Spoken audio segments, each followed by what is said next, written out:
When a black patient is denied emergency treatment by a racist doctor, a brave nurse steps in, exposing corruption and risking everything to save a life and take down the hospital tyrant.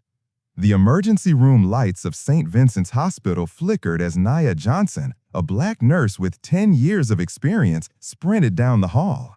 A young boy had been rushed in with severe asthma, struggling for every breath. Dr. Harold Benson, the senior physician, was standing over the patient, shaking his head dismissively.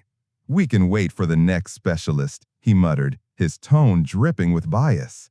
Nia's eyes widened. Every second counted. She ignored him and began administering the nebulizer herself, adjusting oxygen levels while calling for assistance. Benson barked, "Step aside. I'm in charge here." Nia planted herself firmly, her hands steady and precise.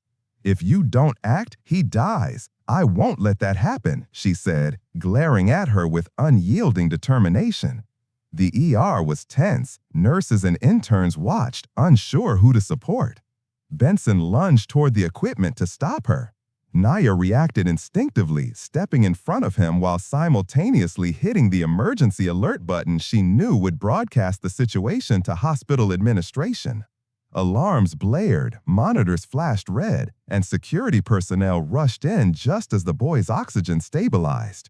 Witnesses captured everything on phones, including the doctor's aggressive behavior. Within minutes, the hospital board reviewed the footage. Nia presented evidence of repeated discriminatory acts against minority patients, including falsified records and delayed treatments.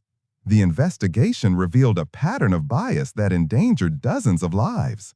Benson was suspended pending further legal action, and the hospital publicly commended Nia for bravery. By nightfall, Nia stood outside the ER, exhausted but proud. The boy's parents hugged her, tears in their eyes, thanking her for saving their child. Nia knew it wasn't just about one patient. It was about exposing systemic corruption and showing that courage and moral clarity could stand up to prejudice, even in the most intimidating places. She glanced back at the hospital, bright floodlights cutting through the darkness, and whispered to herself, "No one should ever fear the people who are supposed to save them. Not on my watch."